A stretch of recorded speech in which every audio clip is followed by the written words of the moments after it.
Music for this program has been brought to you by Shane Young Displaced. Check out the link in the description and become a fan. So we're headed to Milsim West, February 2023, and it should be quite and exciting in there. Travis and my feet were heavy with anxiety. We've never been to a Milsim West experience before, and Hill 559 is the hardest one in California. We didn't know what to expect. We packed our gear as well as we could, but what were we in for? Were we ready? Welcome to Hill 559. This must be it. The gas out here is $9.59 a gallon. So, yeah. There we go. It's like a military vehicle. Oh, Jeep. Where are you guys going? I don't think so. What did he say? Where are you guys going? You guys look like you could be Russians. I don't think you're supposed to be here. Definitely not supposed to be here, no. Okay, he said down and to the right. So we're going down to the right. For additional help with your guys' inventory list and your ruck pack, check out our video on Milsim West Beginner's Inventory List. We cover everything that you're going to need, things that we wish that we should have brought with us, and things that made our life a lot easier. There's the river we got. That's what I'm saying. You know what I'm saying? Probably because he's got short little stubby legs and he can't get across a little river. It's not a river, bud. It's a stream. Some of us are. I could jump that with my full run. You know what? Well, with your 5,000-pound rep. If I hit the frog, bro, You know, yeah, like stuck like an anchor. If he slipped, we're in big trouble. You know, we gotta get the turtle out of the hole. Oh, I can't get it. Awesome. I think that's us at the top of the hill. All right. So this is where we're at. We need to get Wheeler to come out here and play this.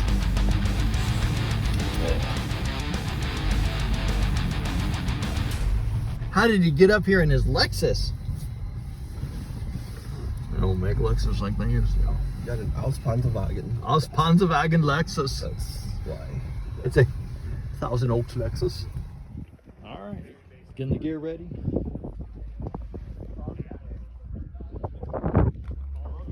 Everybody's getting all ready. I'm waiting for my chest rig. All right, we finally met up with our guys. They're over here. The Toyota. Got my chest rig going. Get ready to go. Got a drone. Yeah. Ready, go. All right, we're all geared up. Getting ready to go. What did they say? Gotta turn in these paperworks. Get our ammo. Trucking over.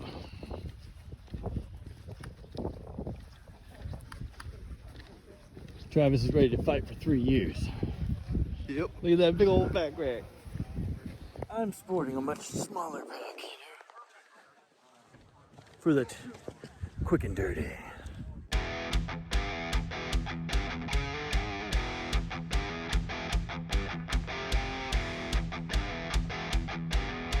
Checking out the NATO toys. Oh, they're cool. You can't.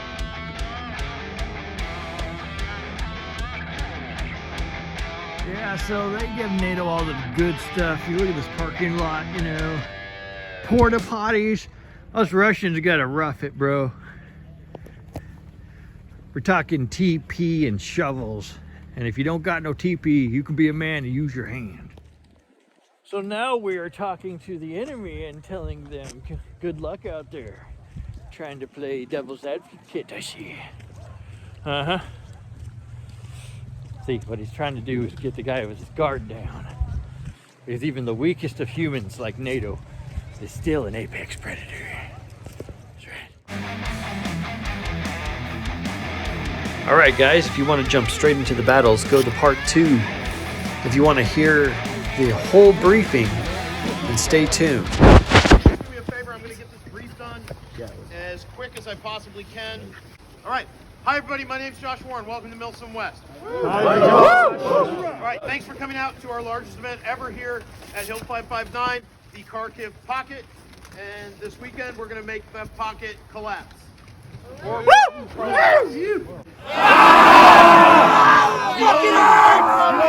way to call your hit at Milsim West is to, as dramatically as possible, pretend that you have been shot and writhe on the ground in pain as if you were dead. You can't do anything but scream in pain, right? No, like, oh, he's in the tower. None of that. So, the only way to call your hits at Milsim West is to do it as dramatically and realistically as possible, because that's why we're all dressing up to run around in the middle of the night in a field and freeze our balls off to pretend we're in a war. So, take that extra step and play it out. I don't want to see anybody doing this move, like, hey, I'm hit, man, stop! Okay? If you do that and you complain to me, I'm going to do this thing where I, like, look beyond the back of your skull and just kind of go, oh, I'm sorry you feel that way. And, like, you might get this sneaking suspicion that I'm not really listening to you and I don't give a about your complaint. And you're going to be right. Okay? So let's avoid that awkward social interaction and everybody just call their hits, right, the Milsim West way. So after you've been hit, what do you need to get back in the fight? Tourniquet. And who can give you a tourniquet? Anybody but who? Anybody but yourself. Now, if you're wearing body armor, which you really shouldn't be, right? Unless you're like Mike Walworth, you really should not be wearing body armor out here, okay? But if you are, for some reason, wearing body armor and a helmet, you can use the second tourniquet, okay?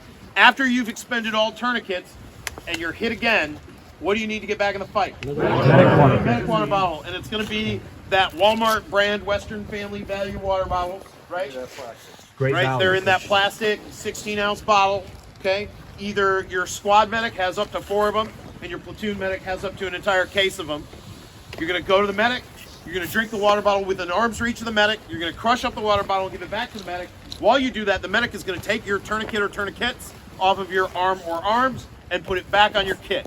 Make sense to everybody? Yes, sir. Right? Yeah. Is the medic gonna like Heisman that shit to you like 30 yards away in your foxhole? No. Right? How close do you need to be to the medic? Within arm's length. Great. So, should the medic be medicing people while under effective fire? Not really. Bingo. So bring casualties rearward, not forward. Everybody understand what I'm saying? Yes. Right? If you are being shot at, right, you cannot drink a medic bottle. Does that make sense to everybody? Right hand and repeat after me. I am a silly war nerd that plays silly war games. I'm a silly war nerd that plays silly war games. I will not be a dick. I will not be a dick. I will have fun. I will have fun. I will be a team player. I'll be a team player. I will listen to the cadre. I'll listen to the cadre. I will respect everyone and the venue. I'll respect everyone in the venue.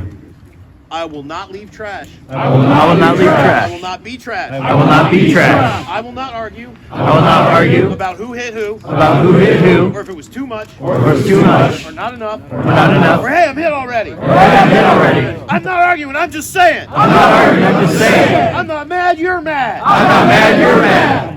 And when I get salty, When I get always salty, remember, always remember, I'm at a fabulous party I'm at a fabulous party with my fantastic friends with my fantastic friends in our marvelous costumes. in our marvelous We're costumes. having an incredible time. Having an incredible time. All right, thank you guys very much for your attention. If you are third platoon, you're gonna leave right now. Everyone else, I'm gonna talk to you for 10 more minutes and then we're gonna get rolling. Everybody else, stay where you're at. Right? Notorious founder and leader of the Russian Russians, a Patatas cult sect, ultra-nationalist Russian organization. And in our alternate universe, where in 2014, NATO actually invaded Russia to steal our washing machines. We don't like it, right? We make the best Russian washing machines. Yeah, the best. They're jealous of our beautiful laundry, right? So they want to take our washing machines, and Ukrainians have nothing to do with it. Nothing to do with it. All right. So these lands here have been invaded so many times by NATO, but this year, right, this is going to be the year we collapse their pocket. Yes. So, in the interest of collapsing the NATO pocket, or collapsing our own pocket. You guys like that one? I wasn't sure if it'd be too like gross. All right, that's good. That's good. No one's leaving yet. Okay, cool.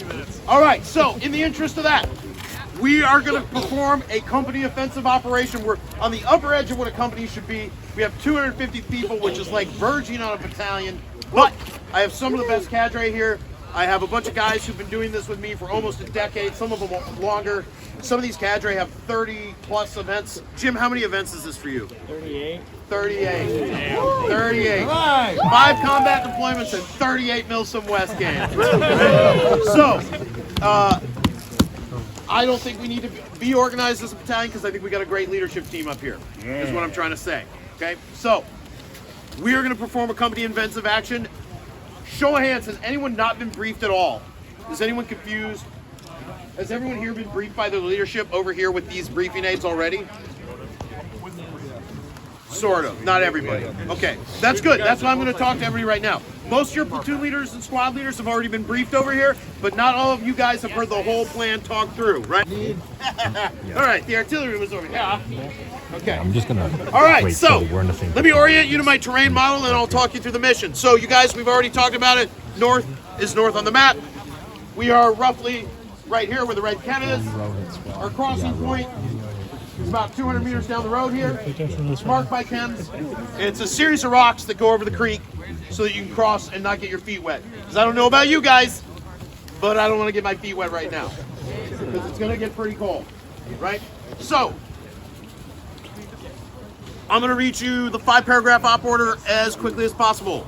Okay, there are 5 paragraphs in op order. They are situation, mission, execution, service and support, command and signal. So, situation, no change from the warrant order. You guys can pretty much see what the weather, terrain, and light data is, right? Good starlight, no moon. Okay, lows are going to be high 30s, mid 30s, right? Highs in the day could be 60, 65. Okay, really not any chance of rain. Could be significant dew in the morning. The terrain out here is basically rolling hills. They're muddy at the bottom. There is running water in the bottom of some of these valleys. Hills on average are like 100 or 200 feet tall. So they're like little golf course hills all over for a square mile. The trees are relatively sparse. That's our terrain, weather, and light data. Enemy forces, we're looking at between a company and a battalion-sized force combined of U.S. Army infantry, Marines, and some other allied nation special forces like Japanese self-defense forces and maybe some Polish special forces as well. Hey. Right, not confirmed, okay? The enemy commander, Max Daniels, who saw the warning order with the picture? Nobody, okay. All right, well, you'll know him because he has very bad male pattern baldness in the front. So, if you see a guy who seems like he's in charge of NATO and might be having like a very illustrious comb over, that's the one. That's the one, okay? All right, mission. Task Force Oprichniki conducts company assault vicinity AO Dog no later than 21:30, 17 February 2023 in order to destroy NATO forces and capture or kill their key leaders. I say again, Task Force Oprichniki conducts company assault vicinity AO Dog, that's this, no later than 21:30, 17 February 2023 in order to destroy NATO forces and capture or kill their key leaders. So, that's the who, what, where, when, why. The reason I say it twice is so that nobody forgets. What is the mission for the next 40 hours? Destroy NATO forces, capture and kill key leaders. Okay? Dominate AO Dog, which is this terrain model right here, right? All right, execution, the concept of operation. This is going to be a 4-phase operation.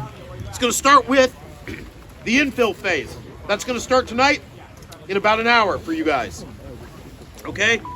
That is going to start in about an hour. And the purpose of the infill phase is going to be to establish a patrol base up here in the northeast corner of the AO. Okay? There's going to be 3 security positions, A, B, and C, around the center of the patrol base where there'll be ammo, medic water, and drinking water, as well as my Gray Ford F-150 with the hobo camper top, because we need to have a vehicle out there in case someone has a stroke or a heart attack or breaks their leg. Everybody get it? Yes, sir. That vehicle's out of play. Don't take cover behind it. Don't go in it. Right? It's just there in case somebody has a medical emergency and we need to get them out. Okay? Everybody tracking? All right. So, the purpose of infill, we're going to move about 700 meters.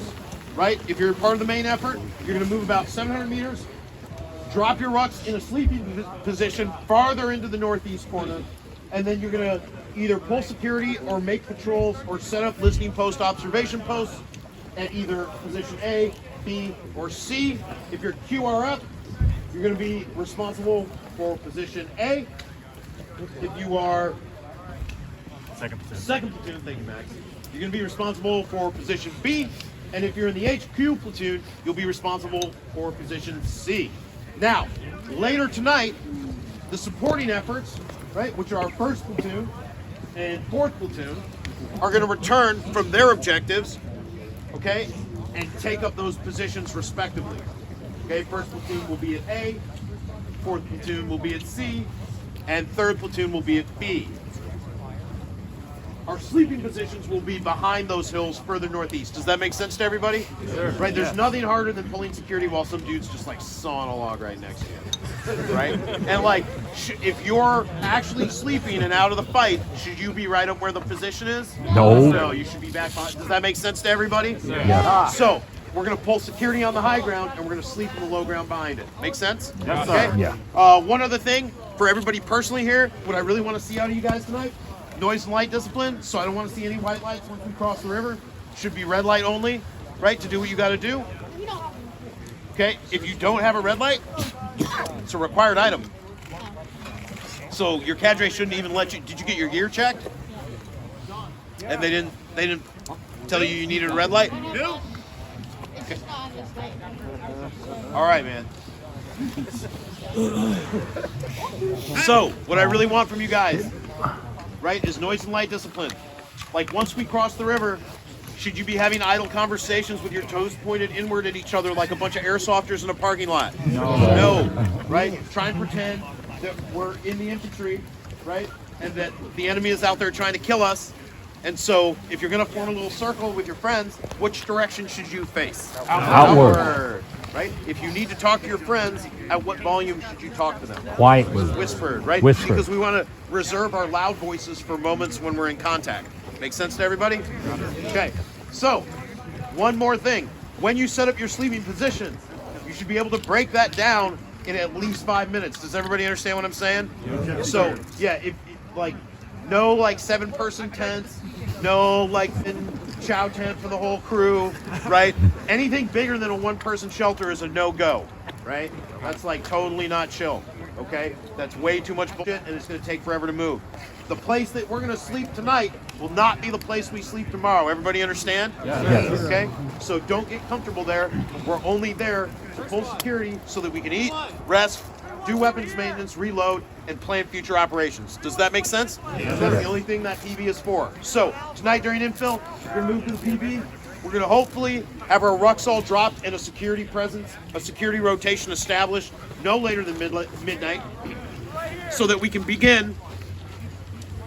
Right, so we're gonna no later than midnight. We have our security positions established, and we're rotating through eating and resting. Make sense to everybody? Yeah. Yep. So that no later than 08 in the morning tomorrow, 18 February, we can begin phase 2, isolate.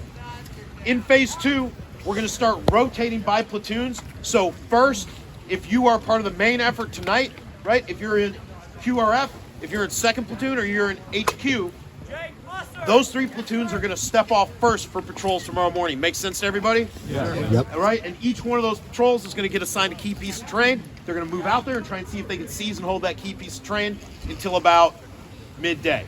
Make sense to everybody? Then, 1st, 3rd, and 4th are going to swap positions with you. Does that make sense? Yeah. Okay. We'll still have this area back here that we'll be using as a logistics area, but during these patrols, we'll start trying to seize some of these routes in the middle here. We'll start trying to seize some of the hills in the middle of the field here to keep NATO stuck over here on the west side. Ideally, we're going to be able to seize this crossing point tomorrow so that we can use this road here. Okay, so that'll be our #1 priority tomorrow during the isolate phase, is trying to shift NATO over to the west side of the AO and control the roads running from the westernmost crossing point all the way to the northeast corner.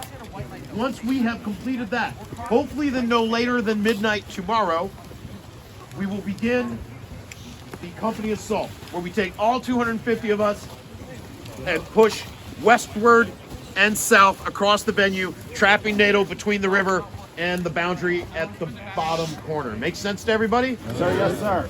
Our goal is to do that no later than 07 on Sunday morning. Make sense? Okay. In service of that, we will probably move this patrol base tomorrow night closer to this side of the field. Make sense to everybody? A, it'll be easier to take a shit in the morning. And B, it'll be a lot easier when the fighting's done because we won't have to walk all the way up north to have our rucks and come all the way back to our cars. Everybody understand what I'm getting at? Yeah. Plus, pretty much no infantry formation in the world sleeps in the same place 2 nights in a row. That would be not smart, right? Especially if like there were mortars or artillery firing at us, right? Luckily everyone's out of mortar rounds. Right? Luckily the war's been going on since 2014, and NATO and the Russian Federation, we've exhausted all of our artillery, all of our nuclear weapons, all of our aircraft, all heavy weapons and armor. There's nothing left but the light infantry. But I'm telling you, we're going to take Bakhmut this week, I swear to God.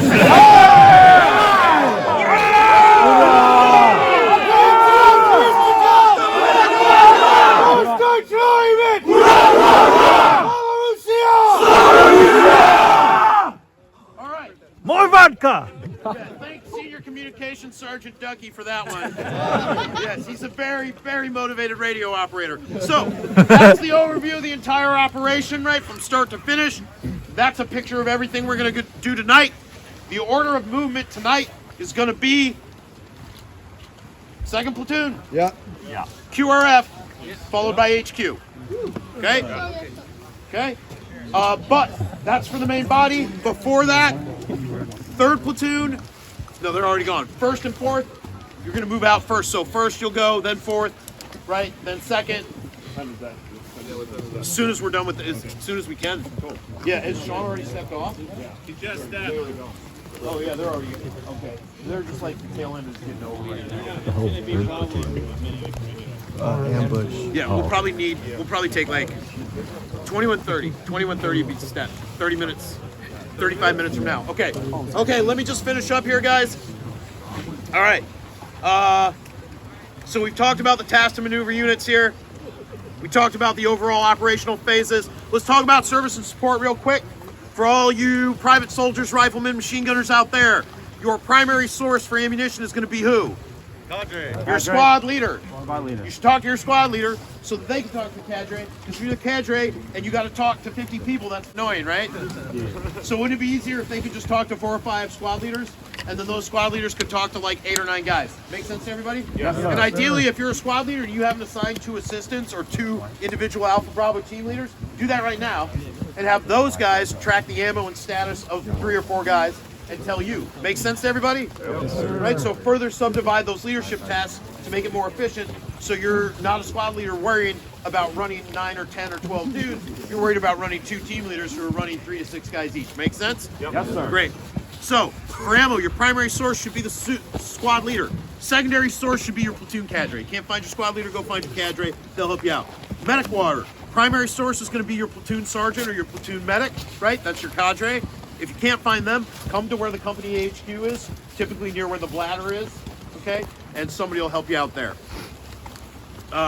If you need drinking water, everybody should have no less than 3 liters when they step off right now. Marked on ATAC and marked in the center of our patrol base under a tree is a 120-gallon bladder, and we'll continue to replace that throughout the day tomorrow, okay? And then there's a secondary source where? At the shack at the entrance gate, yep, okay? All right, CCP, like a place to revive. You're either going to go to your squad medic, your platoon medic, or if you can't find them, come to the center of our patrol base or come to wherever my element is located. Make sense? Yes, sir. Okay, cool. Let's talk real quick about command and signal. Our number combo is going to be 7. Okay, now, we're only using these for identifying each other within our own lines. Does that make sense to everybody? Yeah. So this is like, there's people, you can't tell if they're our team, they're within our lines. So if I say 5, you say 2, right? If I say 4, you say 3. If you say 4, what do I do? 3. No, I shoot you. If I say 4 and you say 4, what do I do? I shoot, right? Okay. The running password is going to be Oprichniki, which is a Russian word. Oprichniki. Try it. Oprichniki. It means black dogs. Black dogs. And they were the enforcers of Ivan IV. Ivan Grozny the Fourth, which from what I've read is a Russian word that means either great or terrible, depending on how you feel about Ivan the Fourth. So we're either good guys or bad guys, or maybe both. Oprichniki, it means black dog. And then our challenge and pass, the challenge will be great, and the password will be terrible. Great, terrible. No, so if I say great, you say terrible. Right, everybody understand? Okay, all the platoon frequencies are listed on here. We're gonna step in 30 minutes. Order of movement, 1st platoon, 4th platoon, 2nd platoon, QRF, HQ. Any questions? No, sir. Anybody? Hey Josh. Yeah. So for the security positions. Hey guys, thanks for watching part 1. Stay tuned for part 2. Make sure you send us a like and subscribe to ZSquad.